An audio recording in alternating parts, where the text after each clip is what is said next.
Fellas, I have got a real treat for you today. If speed is what you crave, you come to the right place. Motorcycles are hands down the cheapest, most thrilling way to reach speeds our squishy, fragile little human bodies were never meant to handle. And let's be real, who wants to drop six figures on some bloated, overpriced sports car when you can spend a fraction of that on a bike that'll leave almost anything on four wheels eating your dust? Sure, there's a small matter of risking life and limb, but hey, that's just part of the charm.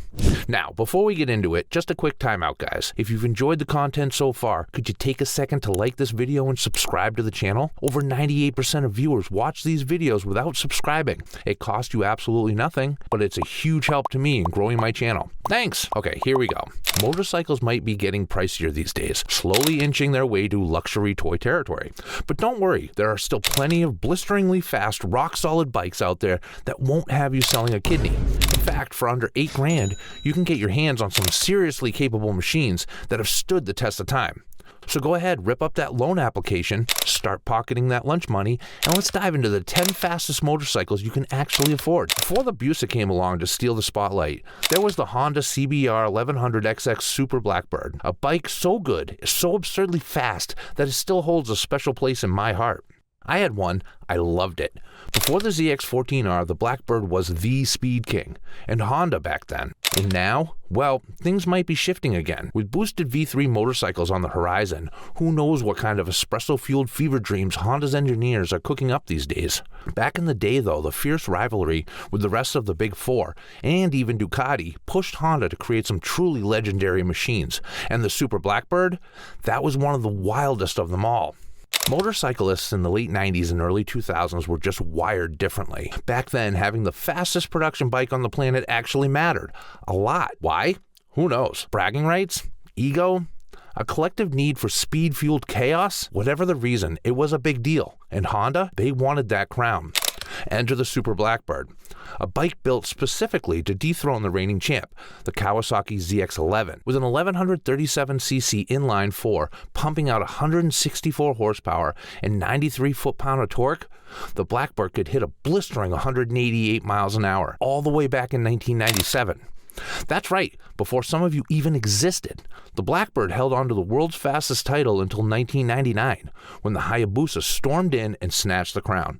But for those glorious 2 years, the Blackbird was the speed king. Here's the deal. The Super Blackbird is in a sweet spot on the used market right now. It hasn't quite reached full-blown collector status, which means you can still snag one for a reasonable price. Honda kept cranking them out until 2007, so there are some well-preserved examples floating around. And trust me, they're still stupidly fast. A well-loved, slightly battle-scarred Blackbird can be yours for under $5,000. While the showroom-kept, collector-grade ones hover around $7,500. Not bad for a machine that once ruled the speed wars. They're sleek, they're powerful, and they've got that rare, under-the-radar cool factor. And if you know, you know. Spot the two little X's on the fairing? That's not just for show. That means you're dealing with a seriously quick machine. Up next is the Yamaha R1. In 2009, Yamaha decided to shake things up in a big way with the R1, giving it a total redesign. And man, what a time that was. Maybe I'm just feeling nostalgic, but when you look at the so-called new bikes dropping lately, they rarely bring anything truly fresh to the table. Sure, IECMA always delivers some wild concepts, but let's be honest, it's mostly the same small engine shuffled across different models. A few aesthetic tweaks, and way too much tech crammed into bikes that don't even need it. Now, imagine if a modern superbike got a full-blown overhaul like the R1 did back in 2009. That was a game changer. And I've got a soft spot for this particular R1, because that was the very machine Ben Spies took the victory in his rookie year in World Superbike. That man owned that bike. Anyway, this generation of the R1, which ran from 2009 to 2014, was a huge leap forward. This is when Yamaha introduced the now legendary cross-plane 270-degree crank inline 4, a design straight out of their MotoGP playbook. And at the time, MotoGP was the show, with Rossi in his prime, throwing that thing around like it was glued to the track. It was just cool. Plus, those little bug-eyed headlights, love them or hate them, they made this bike instantly recognizable. But it wasn't just the engine that got a glow up. Yamaha fine-tuned the handling with a revised frame and suspension, and that 191 horsepower, 76 pound of torque power plant gave it serious grunt. And can we talk about the Undertale exhaust?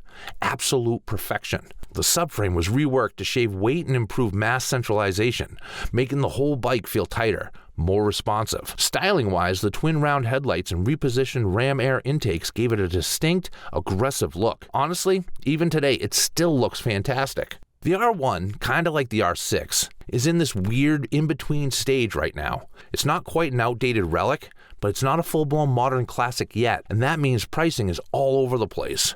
You've got some folks out here thinking their 2011 R1 is worth $155,000, which, let's be real, no one is paying. But on the sane end of the spectrum, you can find a solid 2009 model for around $8,000. Speaking of legendary Yamahas, let's talk about the R6, specifically the 2008-2009 models. These 2 years?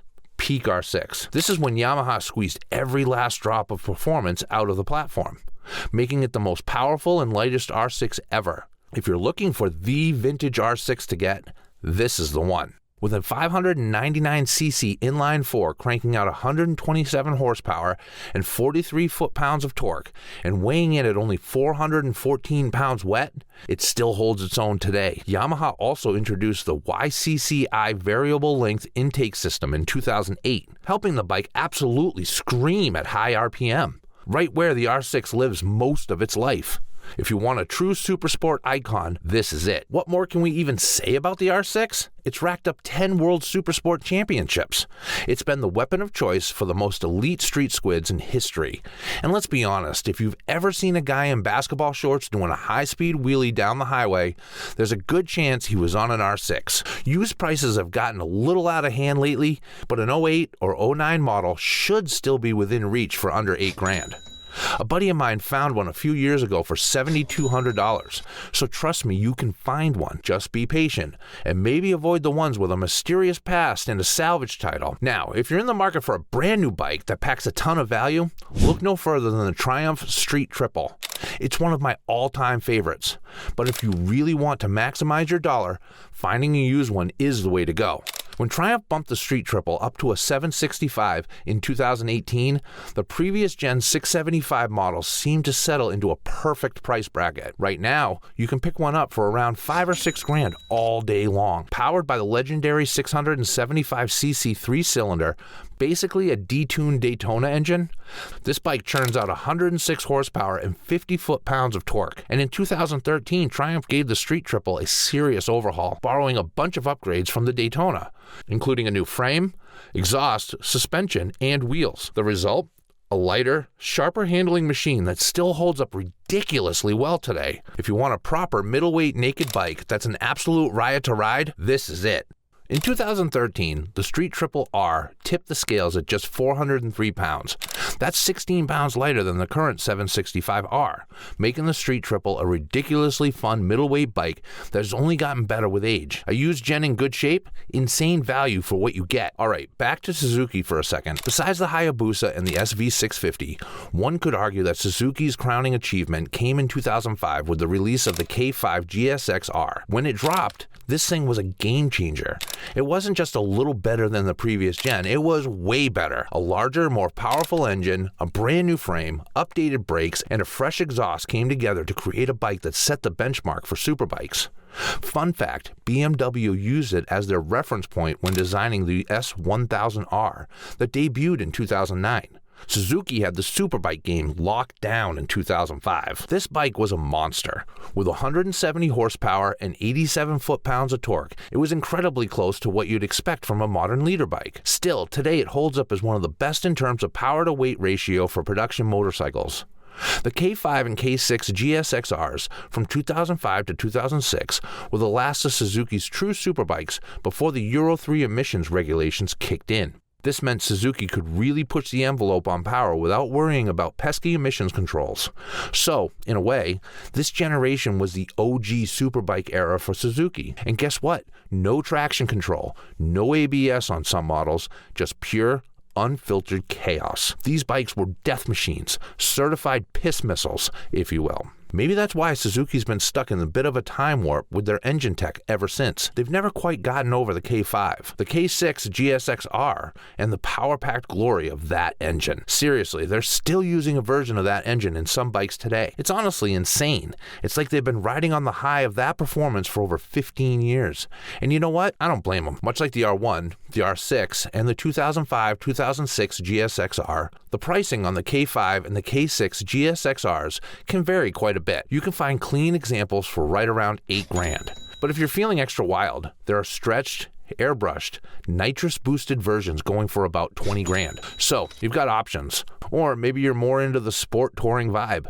In that case, the 2014 to 2016 Ninja 1000 might be right up your alley. Sport touring bikes, or whatever you want to call them, are often underrated, and the Ninja 1000 falls into that category. When it first hit the streets, Kawasaki marketed it as a sports bike for the real world, essentially one of the OG not-so-super-bikes. Originally built as a fully fared version of the Z1000 naked bike, the Ninja 1000 wasn't homologated for racing, which meant they made some smart tweaks to make it more street-friendly. It's powered by a 1043cc inline-4, which gives it an extra 45cc over the ZX-10R. It also features an upright seating position and slightly tweaked gearing, making it a much more comfortable bike for everyday use. Even though it's not a full-on race replica, this bike still packs plenty of power, 138 horsepower and 81 foot-pounds of torque. It's a blast to ride. Kawasaki updated it in 2014 for better throttle response and improved low to mid-range performance. The 2014 to 2016 Ninja 1000 is a sweet spot because it's relatively low-tech but still performs brilliantly. Plus, it's alarmingly affordable. You can pick one up for around $6,000 to $8,000, which is nearly half to two-thirds of the price of the ZX-10 from the same year. It's an absolute steal. In 2013, Kawasaki brought back the 636cc engine for the ZX-6R. And I don't know what it is about this generation, but it really sticks with me. I think it looks the best. And honestly, I think it's just awesome. When they dropped the 636, the excitement was real. Those extra 36 cubes over the 599cc version made this the most powerful ZX6 ever, putting down a claimed 131 horsepower and 52 pounds of torque. Heck, that's even more than the ZX6R that's still in production today. The extra power, thanks to the increased displacement and some solid engine tuning, was the most noticeable at lower RPMs, which is a big reason why the 636 is still considered one of the best 600cc bikes for street riding. These models can be found for around $7,000 to $8,000, and honestly, I just think this version looks the best. The 2008 CBR 1000RR dropped for the 2008 model year, and let me tell you, it was all new beast. Those who know. This bike is the real deal. Honda packed a brand new 999cc four-cylinder with titanium valves into this thing. They increased the bore to shorten the stroke, which let them bump up the RPM redline. Plus, they threw in ram air and a 12.3 to 1 compression ratio. The result? A bike that made 150 horsepower at the rear wheel and 75 foot-pounds of torque. It was a powerhouse. Honda didn't focus on power, though. They made serious moves to reduce and centralize the weight. The frame was narrower and lighter, and they went to town on almost every part of the bike to shed some pounds. Side stand, brake hoses, battery, wheels, you name it. The 2008 CBR 1000RR was raw. No ABS, no traction control, just pure, unfiltered performance. It stayed relatively unchanged until 2017, but that 2008 version? It was as primal as it gets. You can find one of these for about $7,000 to $8,000, and honestly, it's a lot of bike for the price. All right, now let's get to the wild card of the list. You want something fast, but you're willing to go a little nuts? In 2014, KTM dropped what they dubbed the Beast. And honestly, that name couldn't have been more fitting, especially back in the early 2010s, when everyone was talking about going beast mode and owning noobs. The Beast was the first-gen Super Duke, and believe me, it lived up to the hype. This thing had a monstrous 1301cc V-twin engine, pushing out a crazy 180 horsepower and 106 foot-pounds of torque. We're talking ridiculous power for a naked bike. The first-gen Super Duke, which ran from 2014 to 2016, wasn't exactly a tech marvel. It was basically a massive engine shoved into a frame. And God help you if you hope to survive riding it. It had ABS and some primitive traction control, but that was about it. Honestly, if you find a first-gen Super Duke that's still running after 8 or 10 years, it's probably one of the genetic mutants that survived Darwin's selection. These things didn't get blown up or totaled out, so they clearly made it through the tough stuff. You can snag a first-gen Super Duke for the bargain price of around $8 grand. The final wild card in today's video has got to be the Yamaha VMAX. Now, the VMAX might not be many things, but one thing it definitely is fast. And I mean wickedly fast. The first-gen VMAX ran pretty much unchanged from the mid-80s all the way through 2007. Then there's the newer generation, which ran from 2009 to 2020. And yeah, it still commands a pretty hefty price tag. But you can grab an OG VMAX from 2005 to 2007 in decent condition for somewhere in between $5,000 and $7,000. The VMAX was Yamaha's answer to American muscle, and it earned its place as a true icon in the muscle cruiser world. That original 1197cc V4 engine cranked out 145 horsepower to the crank and 83 foot-pounds of torque. But if you can find the second generation version, those things are crazy fast.